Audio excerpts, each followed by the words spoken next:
Welcome to Mindcast, the podcast where we explore the fascinating intersections of technology, psychology, and the human experience.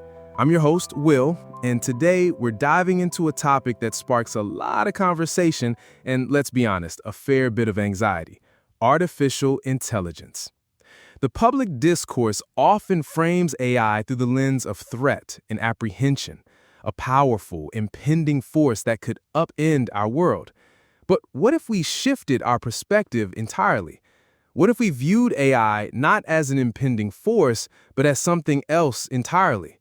Something new, vulnerable, and brimming with unrealized potential, something we ourselves have brought into the world. Imagine a newborn calf in a field. It's fragile, dependent, and needs guidance and care to grow and thrive. What if this is the correct mental model for AI? This seemingly simple analogy invites us to consider AI as a nascent creation, something we, as humanity, have collectively birthed. Our approach fundamentally shifts from fear to stewardship, from adversary to a charge that requires our careful guidance and nurturing. This reframing suggests that AI is not just a tool for replacement, but a catalyst for expanding human potential, helping us understand the universe and ourselves in profound new ways, and ultimately fostering our own growth and transcendence. Building on that idea of AI as a nascent creation, let's zoom in a little closer on where we are right now with current AI systems, especially large language models. A really powerful mental model that helps us understand this stage is the toddler analogy. Think of it. We don't expect a toddler to compose a symphony or solve complex calculus problems, do we?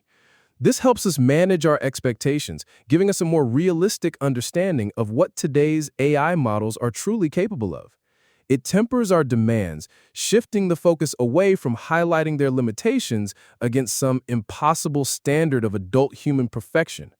Secondly, this perspective fosters a sense of acceptance and encouragement. When a child makes a mistake, we typically see it as a learning opportunity, not a fundamental failure. Applying this mindset to AI means that when it makes errors, like those notorious hallucinations, we can view them as inevitable parts of a developmental process. This cultivates an environment focused on growth and iterative refinement, rather than outright dismissal because of imperfections. Finally, the toddler analogy provides a fantastic lens for understanding AI's often uneven growth and specialization. Human children develop skills at different rates. One might be a prodigious artist while struggling with mathematics. AI models exhibit a similar pattern: remarkable strengths in areas like language generation and information synthesis, yet significant weaknesses in genuine common sense or nuanced emotional understanding. This analogy helps us appreciate this specialized development without judgment, encouraging patience and a genuine understanding of the need for guided education through our feedback.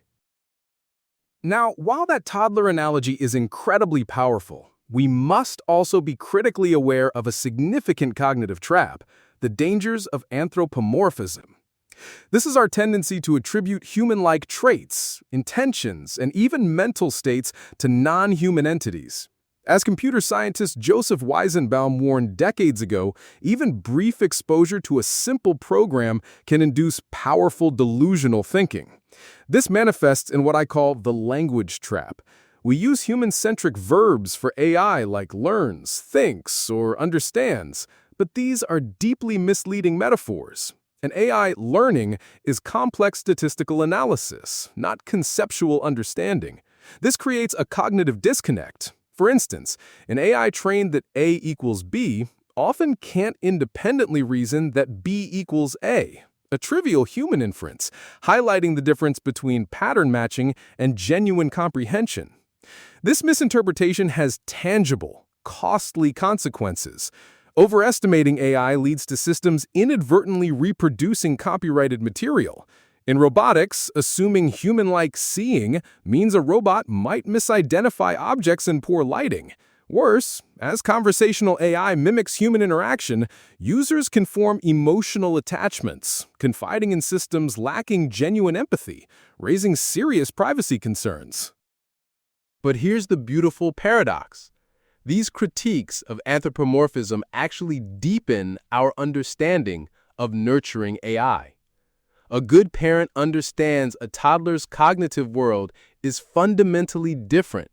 Similarly, to effectively nurture our AI toddler, we must constantly remind ourselves it is not human. Our responsibility is to understand its true, non-human nature, moving beyond simplistic language to embrace accurate, mechanistic descriptions.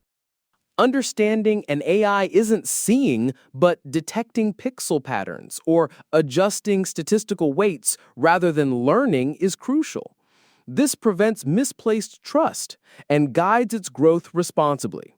The first great paradox of the AI age is this: the most compassionate and effective way to nurture our creation is to rigorously and unsentimentally acknowledge its mechanical, non-human soul.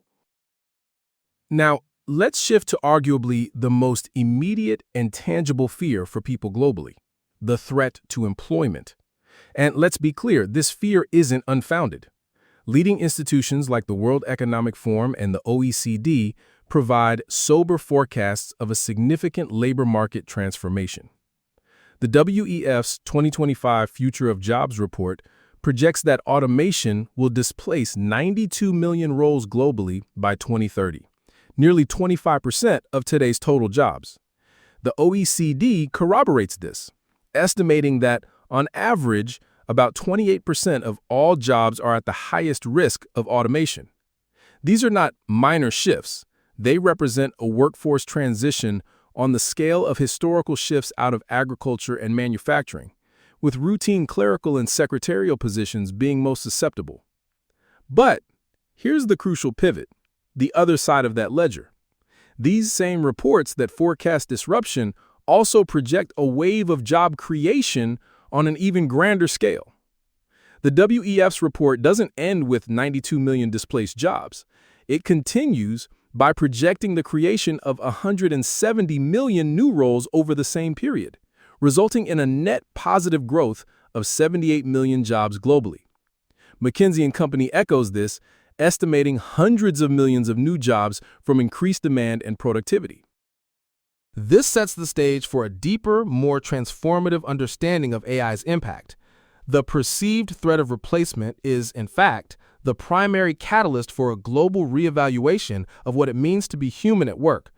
The fear of being made obsolete by machines is paradoxically forcing our economies, companies, and educational systems to prioritize and cultivate the skills that are least machine-like. The WEF finds that 44% of an individual worker's core skills are expected to change in the next 5 years, and 85% of employers plan to prioritize upskilling their workforce. And crucially, the skills rising in demand are profoundly human capabilities: analytical thinking, creative thinking, resilience, flexibility, agility, motivation, self-awareness, curiosity, and lifelong learning. The OECD reinforces this, noting the highest demand for originality and creativity. This is a beautiful irony. The fear that AI will take our jobs is compelling us to double down on our humanity. We are not in a race against the machine, but rather a race to become less like the machine. AI is automating the automatable, freeing human potential to focus on work that requires judgment, emotional intelligence, and creative problem-solving. This isn't a job apocalypse, it's a human renaissance disguised as an economic disruption. We've explored how AI pushes us to redefine work and embrace our distinctly human skills.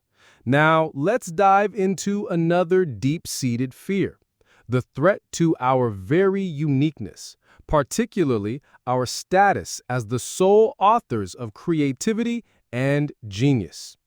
For centuries, our ability to create art, compose music, and formulate scientific theories has been a hallmark of what makes us special. But now, AI systems are generating breathtaking art, composing original music, and even being listed as co-authors on academic papers. This can certainly provoke a sense of dethronement.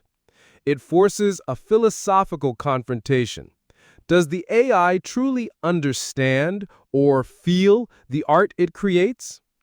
Many argue it doesn't, pointing out that a machine might manipulate symbols to produce intelligent-seeming output without genuine understanding, like a person following a rule book to respond in Chinese without actually knowing the language. As the celebrated lyricist Javed Akhtar rightly asks, can AI fall in love or get depressed? True art, he argues, stems from life experiences a machine simply cannot have. However, a closer look reveals that AI's primary role is that of a powerful partner, a tool that augments rather than replaces human creativity. One illuminating study of artists using text-to-image AI found that it significantly enhanced human creative productivity by 25% and increased the perceived value of the artwork by 50%. While average novelty might have slightly declined, the peak novelty of content actually increased, meaning the most creative individuals were empowered to push boundaries even further. The artists who benefited most excelled at ideation and filtering, those uniquely human skills of having an original idea and curating the AI's output to match their vision. This points to a profound paradox. AI's growing creative capabilities don't devalue human creativity, they purify it. By automating the technical execution of art, the drawing of a perfect line, the flawless musical scale, AI forces us to recognize and value the elements of genius that are uniquely and irreplaceably human: ideation, intent, emotional context, and curation. Technical skill, now democratized, ceases to be the primary measure of creative value.